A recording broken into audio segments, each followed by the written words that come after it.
Two wrongs don't make a Medicare for the Lazy Man podcast. A podcast widely known for its generosity.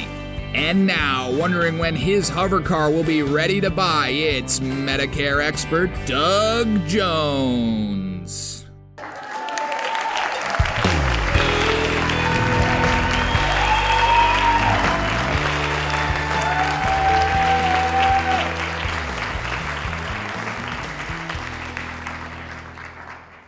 Well, hello, ladies and gentlemen. Welcome back to another exciting episode of Medicare for the Lazy Man podcast. I wish you could spend all day with Randy and I because we're an endless source of amusement. We just had an aborted session that started out brilliantly. You would have said this is maybe the most magnificent episode of Medicare for the Lazy Man ever. And then, of course, the hotel Wi-Fi went out, left us in the dark. And we had to fire up all of our equipment, and those scintillating words that I laid on you are lost forever. So I'm going to use my new added Wi-Fi connection to do a poor imitation of what I said before, but basically it was to encourage you to buy the book Medicare for the Lazy Man 2023. It's reasonably priced in all of its forms. It's just chock full of all of the Medicare information that one could ever hope for if one is looking at a Medicare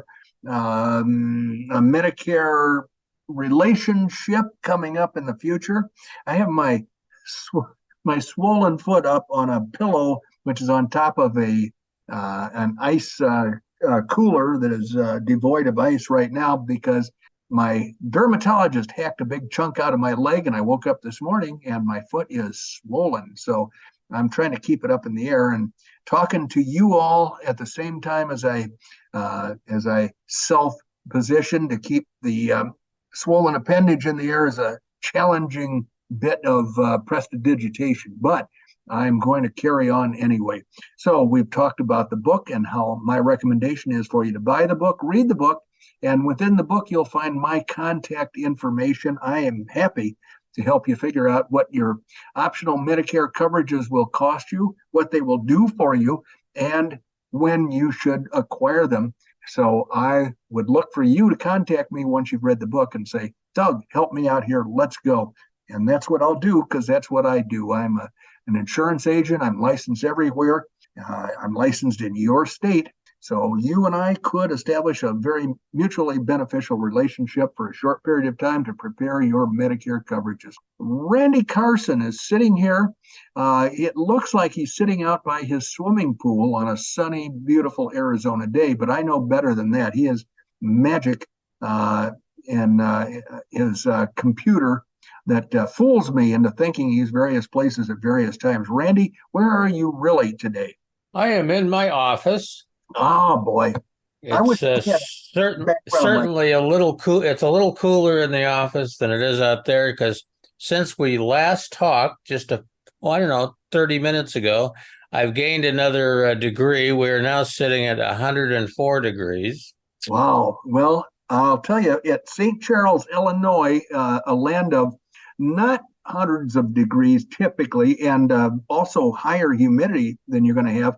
The last time we talked, it was 87 degrees, and it is now 90 degrees. So I'm chasing your temperature right up that thermometer. You're gaining degrees faster than I am. It's certainly going to be a frightening thing when we gather with our friends tonight. I'm going to hear nothing about how we brought that Arizona heat with us. And they're sick of it. They want us to go away so that temperatures return to more normal levels in Illinois. But, they're always complaining about something. Before we got here, they were complaining about lack of rain. When we got here, it began raining, and then they were complaining that their outdoor activities were disturbed by the rain. So I think they're just a hard crowd to please, Randy. I think so. I would totally agree with you, Doug. So how was your 4th of July? We had a fantastic annual celebration everywhere that I was able to see. I hope yours was fun. It was very good. We had friends over. We had hamburgers. We had hot dogs. We had beer. We had dessert. We had potato chips. Hey, go back to that other thing. What was that other thing you had? Beer. Oh, yes. Music to my ears. Yeah. And then after that, we also had more some beer? dessert. We had some dessert, and then we had beer. Did you have more beer, or was it the More same beer. Yeah, yeah. Wow. And you see by my T-shirt Yep. that it was Guinness. 1759. Yep. Did you make them say the Irish magical words that you always say? Yes, I did. I made them. We saluted each other with the traditional Irish toast, Well, good for you. sláinte. There you go. See, I can never say that without help. It's not an easy. If you were to see it written down, it wouldn't help you either. Thanks for sharing that with me. Oh boy. Yeah. Well, listen, you never know when they're going to pull the plug on the hotel Wi-Fi again. If we are able to save what's been recorded, then let's do that. Otherwise, we'll have to look forward to starting all over again for a third time. I'm going to get going here. Is this going to be like one of those magic fingers that used to be on the wall? You put a quarter in on the bed in a hotel? I hope not, Randy. This is a highfalutin St. Charles landmark at the Hampton Inn, owned by the Hilton Corporation, or built by, or whatever. And there is no such thing as half-assed when it comes to this hotel, except right now they're undergoing some interior decorating. And I'll bet one of those guys did like the guy in Airplane when all the runway lights went out on the landing strip. The camera went to this guy and he had the plug in his hand. He had pulled the plug and all the landing. Yeah. And frankly, that might be what happened to the Wi-Fi here. I hope it doesn't happen again until we finish up this episode. Well, I'm going to quiet down on this end of the world so you can do your job. Okay, I'm going to do my job, and hopefully the next time you hear this voice or these voices, they'll be coming from our studios in Arizona. The quality of the sound will be much improved, and we won't be afraid of any interruptions in power or Wi-Fi. But let's see how this episode goes. I've got material here that was curated by the Medicare for the Lazy Man content curator, who does a fantastic job. She earns every penny that I pay her. And so top on the list today is not the most important thing we're ever going to discuss, but it's a piece of paper that I can read from and then throw away. And I like clearing out the detritus in my life. But this is a little thing that on May 30th of 2023, I heard a podcast episode from another insurance outfit, and they listed the 4 perks of being a part-time insurance agent. In case any of you out there in the audience are thinking about becoming an insurance agent like me, and you don't want to do it full time because you might have another job or you might really have something else to do, your spousal unit has a list of things for you every day. You might want to try it on a part-time basis. There are 4, apparently, according to this source, there are 4 elements to being a part-time insurance agent. One is, as I said, it allows you to try out the job with minimal risk. The second aspect of being a part-time insurance agent is it allows you to keep your day job, which might either be a real job or it might be the list of things that your spousal unit hands you every day. Here, get this stuff done and meet me back here for a cocktail in the evening. Number 3, it allows you to earn supplemental income. And according to these people, item number 4 is you are able to feel empowered. Now, that's not a thing that guys ever think about. So I'm guessing that it was a woman that wrote this list. And I'm guessing that she had only 3 things and she thought, what the heck? I'll tack a 4th on there because nobody's going to know what it means except us girls.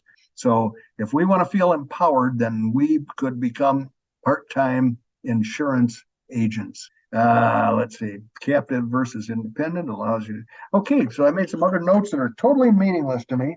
I'm going to throw this paper away and we'll move on with our Medicare information, our Medicare specific content. One item here is the Justice Department launches one of the largest ever healthcare fraud cases. And that's the headline. The Department of Justice announced charges against 78 people in 16 states for alleged bogus healthcare charges and fraud that cost over $2.5 billion. The bulk appear to be related to telemedicine claims. Now, you might remember that I have on prior episodes of this podcast complained that the government doesn't support telemedicine. In fact, they seem reluctant to encourage people to use telemedicine. And I think that's a mistake. Well, here's an example of the government not being able to keep their own house in order because for some reason, 78 people were able to steal $2.5 billion in telemedicine claims. Now, I don't know how that happened. Theoretically, they're investigating it, but I'm going to tell you when we're finished recording today, I'm going to divide $2.5 billion by 78 to find out how much my share of that take would have been. Because let me tell you, I like to think about financial success, and apparently those thieves are more financially successful than I am. Now, here's another item that was curated by the content curator. And I threatened to Randy to read this the other day. I offered him the opportunity to listen to it right away, and he turned me down flat. But here it comes again. It's called How to Negotiate with Resistant Aging Parents. Borrow these tips from the business world. And this is an article written at the beginning of June this year by Judith Graham. Don't know who she is. You've reached a standstill with your mother and father who are in their late 80s. You think they need some help in the home, but they vigorously refuse. You're frustrated because you want to make their lives easier. They're angry because they think you're interfering in their affairs. Wow. I remember this with my mother. So navigating aging that's capitalized, so it sounds like it might be a book or something. It focuses on medical issues and advice associated with aging and end-of-life care, helping America's 45 million seniors and their families navigate the healthcare system. I don't know what this is. It might be a book or something. To contact can negotiation and dispute resolution techniques be used in the business world to help diffuse this kind of conflict? Yes, say a growing number of researchers at Northwestern University. And they're also, they may be onto something. These experts have developed a training curriculum on negotiation and dispute resolution for social workers, care managers, healthcare professionals who regularly work with resistant older adults. Materials for family caregivers are being developed too. Instead of avoiding difficult issues or simply telling people what to do, professionals learn to elicit what's most important to older adults and approach arranging care as a collaboration, not as an edict from on high. People get into so many arguments when they get older. It's something I see every day in my work. The chief of geriatrics at Northwestern University's Feinberg School of Medicine said, who's heading the project. The Feinberg School of Medicine is someplace I've been in downtown Chicago. When they replaced an artery in my leg, that's kind of where I wound up. And it's a fantastic hospital. It's a high-rise hospital, actually several buildings all kind of tied together. And I will tell you that their personnel are the most cheerful, friendly, happy hospital employees I've ever seen. So anyway, this gentleman at the Northwestern University's chief of geriatrics at Northwestern University's Feinberg School of Medicine, and he says the goal is to de-escalate conflicts and make it easier for older people to receive needed support. In May, she and her team plan to launch another part of the project, a trial of a computer-based training program for family caregivers of people with mild cognitive impairment or early-stage dementia. The program, called Negotiate, and then Age, put together, Negotiate, features avatars of older adults and allows caregivers to practice negotiation techniques under different scenarios. You get thrown different situations, different emotions, and you get to play the game of negotiation as often as you want. Nearly $4 million in funding for the project comes from the National Institutes of Health, of course, government money. After evaluating the program's effectiveness, they hope to make Negotiate widely available. In the meantime, there are several steps that family caregivers can take to forestall or resolve conflicts with older parents. First of all, you can prepare. Preparation is essential for any type of negotiation, advised a woman who is a professor of dispute resolution at Northwestern's Kellogg School of Management. You want to think through the answers to several fundamental questions. What issues need to be addressed? Who are the parties invested in these issues? I'm sorry, people, but when they use the word issues, I can't help but think back to the days when my sisters and I were making fun of overly overly solicitous social workers, and they would say, "Well, that person may be a murderer, but he just has a few issues." And that's how it got started. And then Bill Gates took the word issues and told his service people to use that instead of the word problems because it sounds so benign. And now all of a sudden everybody says issues about every damn thing when they should be talking about problems. So she goes on to say, what are the parties' positions on each of these issues? What do you believe they're taking? Why do you believe they're taking those positions? And what's going to happen if we can't reach an agreement? It's helpful to write down answers to these questions in a planning document. Be sure to include yourself among the parties and spell out your goals for the conversations to come. What might this look like in practice? Let's say you want your father, who is in his early 90s, to stop driving. No, because he's started getting lost and his vision isn't great either. The people with a stake in the discussion include your father, your elderly mother, you, your two siblings, and your father's physician. Your mom may be concerned about your father's safety, but hesitant to raise the issue for fear of provoking an argument. One of your siblings may agree it's time to take away the car keys, while the other may think dad is still fine on the road. The doctor may recommend a driving evaluation and subsequently offer his professional opinion. So in this process, you should look for common interests. Your job is to find areas where the parties have interests and where their interests intersect and work from there. Everybody wants your father to remain active and see his friends on a regular basis. Everyone wants to ensure that he doesn't injure himself or anyone else on the road. Everyone wants to respect his desire for independence. No one wants to label him incompetent. This person distinguishes between positions such as I am not going to stop driving and the interests or the reasons why someone takes that position. In this case, dad may be afraid of becoming isolated, losing autonomy, or giving up control over his affairs. But he too may worry about hurting somebody else unintentionally. Negotiations have the best chance of success when they address the interests of all the parties involved. Don't adopt an adversarial approach. Rather, emphasize that you're on the same team.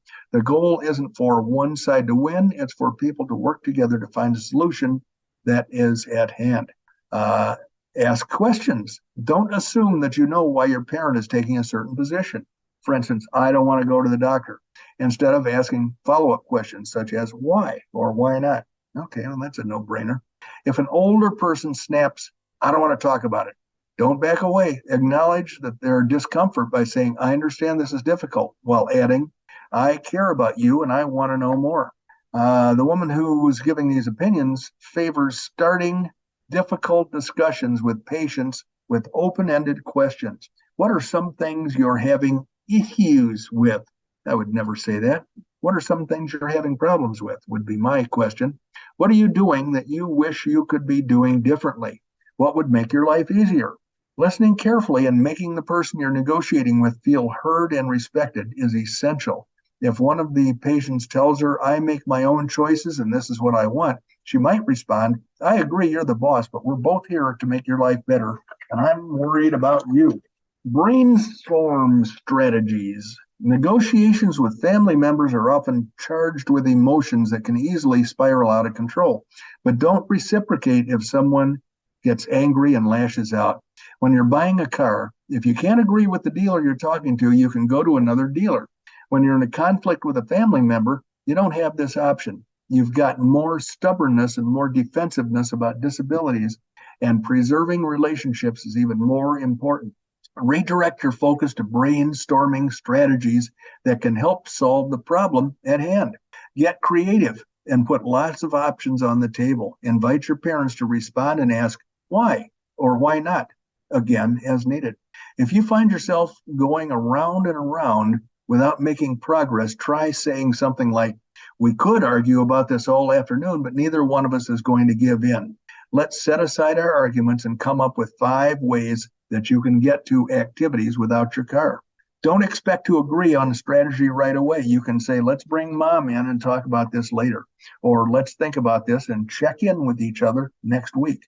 Many negotiations take time and cannot be rushed. You can also bring in a third party. If all else fails, appeal to a third party. This was Brett's strategy. I don't know who Brett is. When her husband, who has Parkinson's disease and compromised vision, wanted to resume driving in 2021 after recovering from a serious fall. The couple's daughter she and the couple's daughter could not convince him that this might be risky. But the older man, then 89, agreed to get a driving evaluation at a facility associated with a Chicago hospital. When they recommended he stop driving, he gave up the car keys. She later hired a neighbor in the small town in France where they now live to ferry her husband to appointments several times a week. Twice a week, she drives him to a nearby village where he has coffee with friends. He gets out into the world, and she doesn't worry about his safety, an outcome both can live with. Well, that sounds pretty exciting. I just keep thinking back to when my mother was in the last few years of her life. And boy, crotchety doesn't describe how uncooperative she was about certain things. I remember one episode when she was a patient in a local hospital, and the maid came in and she turned on the maid like a rabid dog and said, "Get out of here, get out right now." And I said, "I think you ought to let the maid do her job, because a clean room and a clean bathroom are kind of important to your health." And she said, "Those are my germs. And I'm keeping my germs right where they are." So anyway, Randy, I hope the crickets have chirped and that we are at the allotted departure time, because I'm out of stuff to talk about. The crickets have chirped. I have no more quarters in my pocket. That's just the way I like it. Let's not spend any more money on those damn crickets than we have to. No, the content is done. I don't know what else to say other than it's been like a good meal. Now all we have to do is sign off and talk about next time. But there's a few things, we talked about, the books, we talked about all that good stuff. But there is one thing I always like to mention. Doug is a nationwide licensed agent to help you with your Medicare supplement planning. You can obviously depend on Doug and send him, I don't know, one email, 2 emails. I don't know how many emails it's going to take, but you can reach him at MLMmailbag.com. That's the one. That's a mouthful, isn't it? That is absolutely a mouthful. But I want to know if you would do us a favor and find a way to give us a rating on the podcast. We're always up against it on the ratings. We don't like to be. We like to be in the lead, but sometimes, a couple extra points will help us greatly. So find a way to give us some points, some ratings, some stars, something on the podcast and the book. We would certainly appreciate it. Doug already talked about the various ways to get your hands on a copy of Medicare for the Lazy Man 2023. And we are just going to sign it off today because the crickets have chirped, the money is gone, and I have no more quarters in the pocket. So, and I can't talk about the Fortress of Solitude because Doug is out in the flatlands of Illinois as opposed to being at home in Cave Creek. So if you haven't paid any attention to your wristwatch or your smartphone or what have you, you have just spent about 32 and a half minutes with Doug Jones, the insurance guy from Oklahoma. No more. He camps out in the high mountains behind Cave Creek, Arizona on a normal day, but right now he's in Illinois doing this remotely from St. Charles. And which particular institution are you in?